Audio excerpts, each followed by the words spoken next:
அஸ்ஸலாமு அலைக்கும் ஹபீபி. லைஃப்ல வந்து நான் ஒரு விஷயம் கற்றுக்கிட்டாங்க. என்னன்னு பார்த்தீங்கன்னா, கண்ணால் பார்ப்பதும் போய், காதால் கேட்பதும் போய், தீர விசாரிக்கிறதும் போய். ஸோ இந்த விஷயத்தை நான் வந்து இனிமேல் கரெக்டாக ஃபாலோ பண்ண நினைக்கிறேன். இது எனக்கு மட்டும் இல்லை, எல்லாருக்குமே. ஏன் பார்த்தீங்க அப்படின்னா, நான் ஒரு ஆள் வந்து விஷயம் தப்பு பண்ணல அப்படின்னா அவங்க மேலே பழி போட்டு வைங்களேன், அதை விட ஒரு கொடுமையான விஷயம் எதுவுமே கிடையாது. அவங்களுக்கு தான் அந்த கஷ்டம் தெரியும்.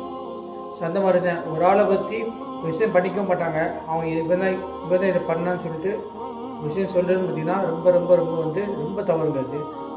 முக்கியமாக பார்த்திங்கன்னா எங்கள் ஊரில் வந்து இந்த விஷயம் வந்து அதிகமாக நடக்குதுங்க. ஒரு ஆளை பற்றி புறம் பேசுறது பார்த்திங்கன்னா அதிகமாக நடக்கும். எக்ஸாம்பிளுக்கு ஒரு சபையில் உட்கார வைங்களேன், இவரை பற்றி எனக்கு எதுவுமே தெரிஞ்சிருக்காது.